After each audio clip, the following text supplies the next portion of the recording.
The report is the latest in a series by the IPCC detailing the global consensus on climate science. The latest report found the impacts of human-caused climate change are happening much faster and destructive than scientists expected 20 years ago. But scientists believe the world can still choose a less catastrophic path. If we want to get acting, if we want to get to the ground to begin to change things, is, as Hans said, looking very closely at our natural systems and ecosystems and moving on conservation, protection and restoration of those to protect livelihoods and ecosystem services, but also the world cities where the majority of us live and will continue to live throughout the century, and the ability to apply this thinking of climate resilient development to those spaces opens up opportunity for real action. The Earth is already 1.1 degrees Celsius hotter than it was 150 years ago. The new study reveals if that limit is breached, we are likely to experience extreme weather events like floods, droughts, and heat waves, making it difficult for humans to cope.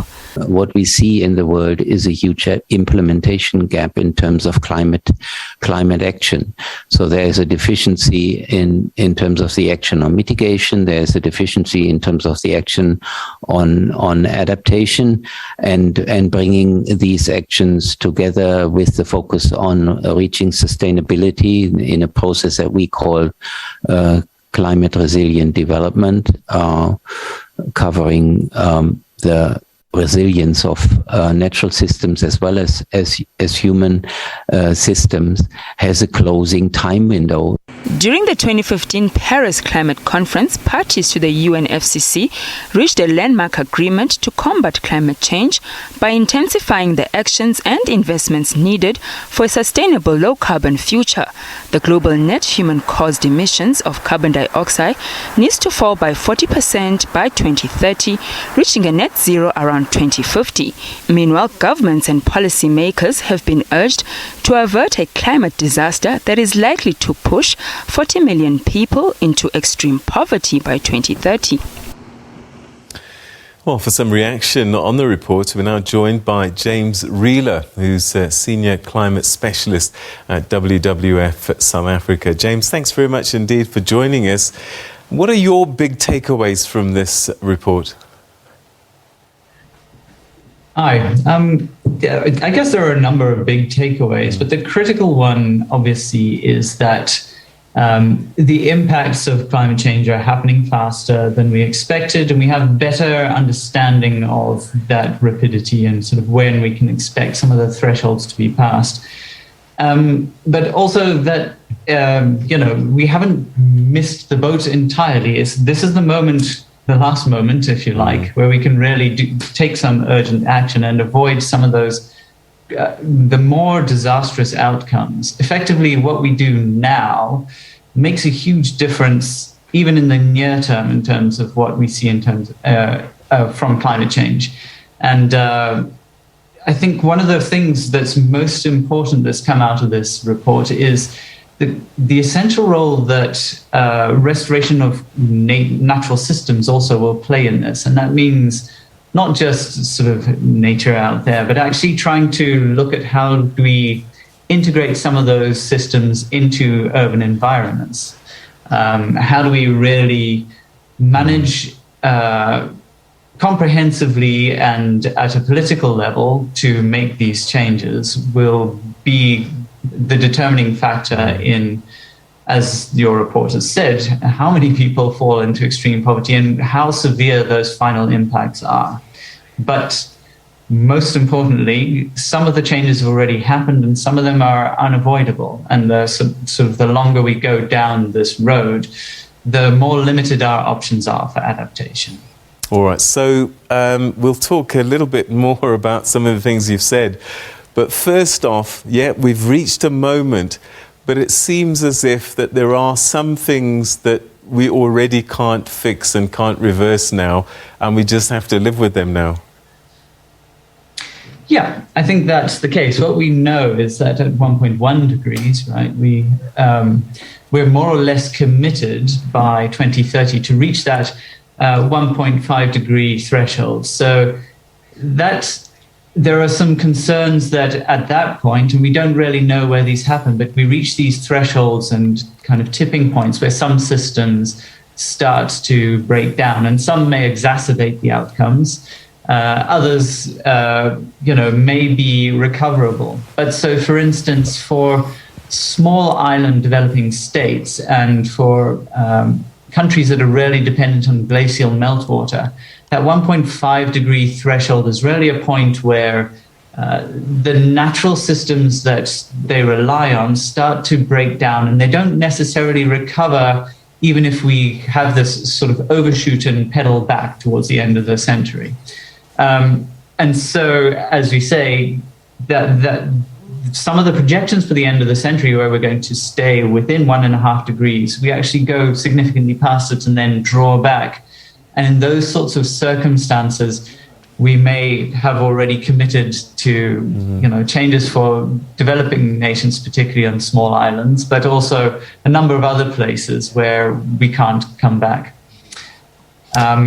And I think one of the interesting things about this adaptation, we have those hard limits where options have, they're gone. We can't do those. But there are soft limits as well, where at this point, a large amount of action, a large commitment to those adaptation actions can bring us back.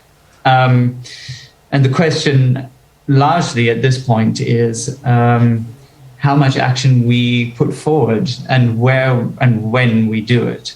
All right, we'll talk about the action just now.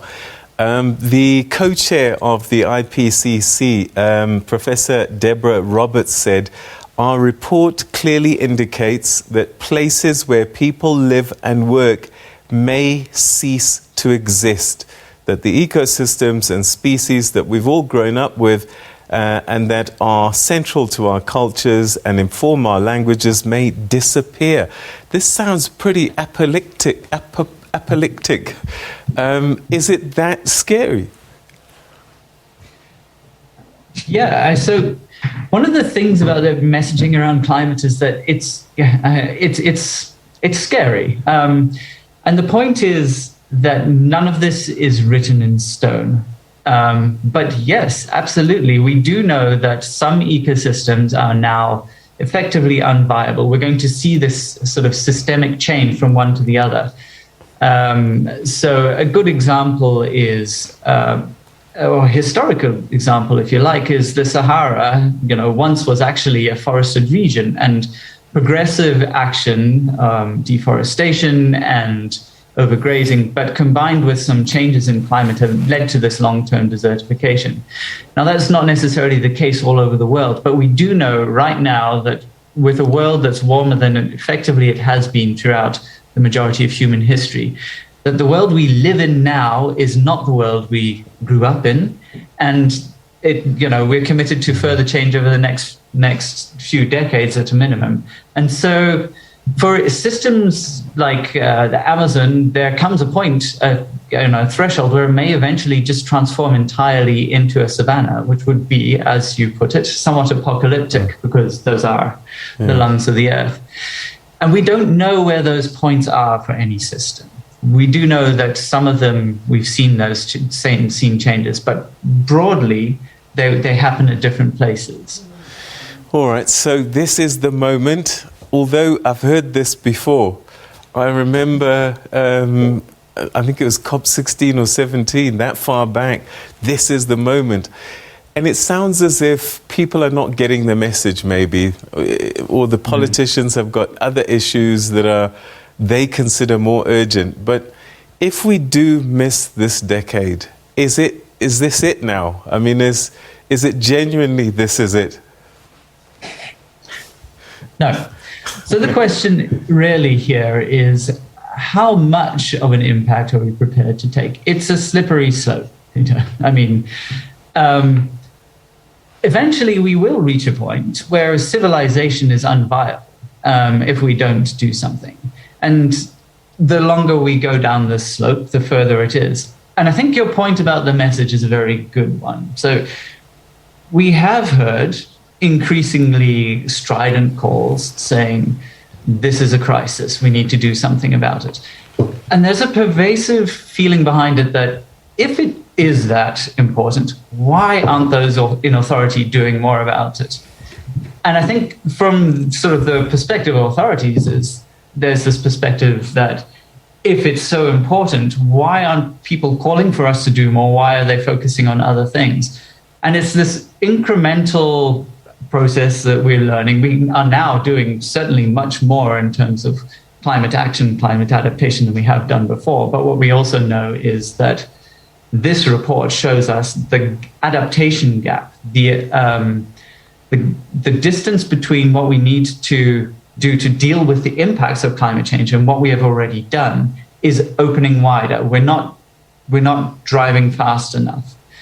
And so, at 1.5 degrees of warming, 14% of all species are at a very high risk of extinction. At 3 degrees, we're looking closer to significant collapse of much of what supports our civilization, and that becomes really problematic for the end of the century. So I think your question is, is this decade the cliff?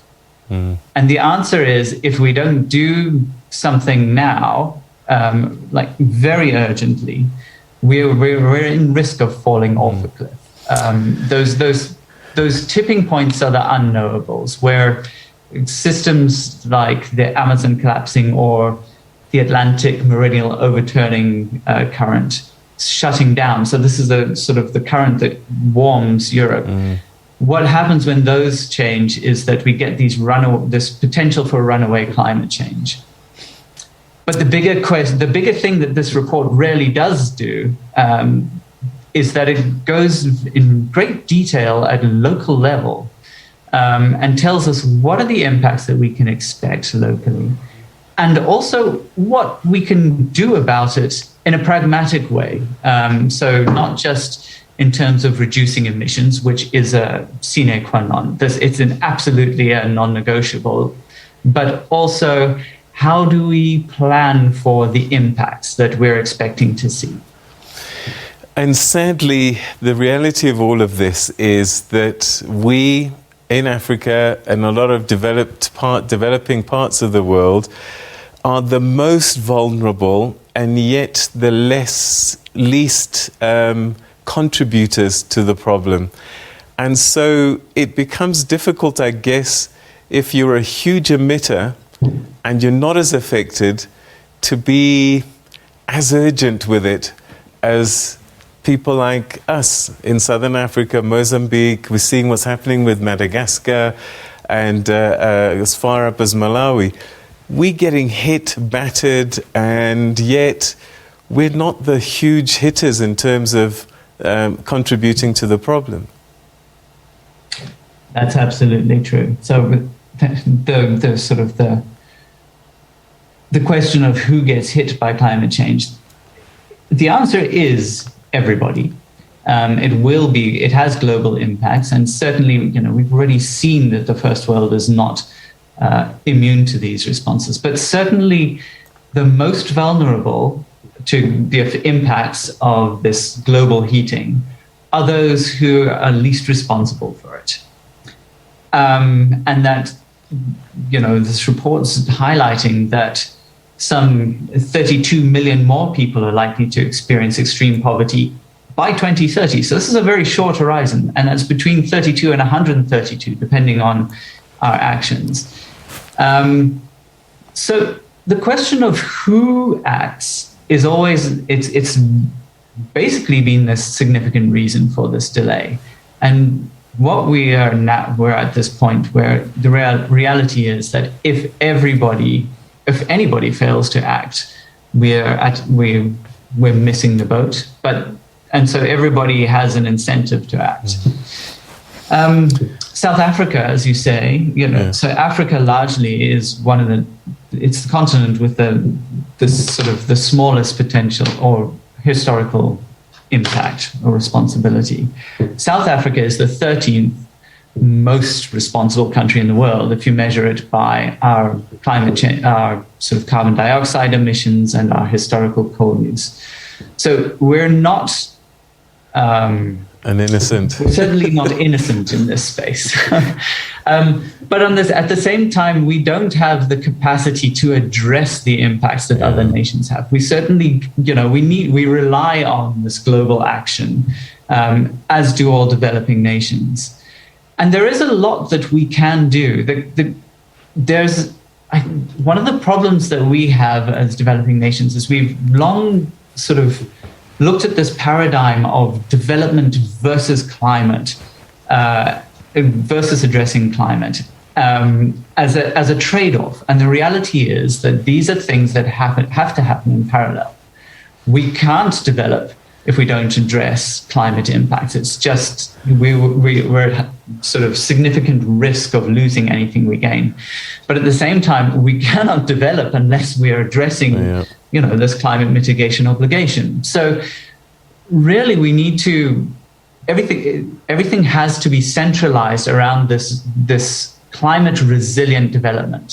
So South Africa's goal for 2050, under our National Development Plan, it really should be this climate resilient nation by 2050 and a climate resilient low carbon economy. If we don't have that lens on all of our activities, we risk undermining any of our gains. All right, James, I suppose the short and long of it is that we're all in it together and we all have to do our bit, because there's actually only one planet and it doesn't matter where you're on it, you're all going to suffer the consequences.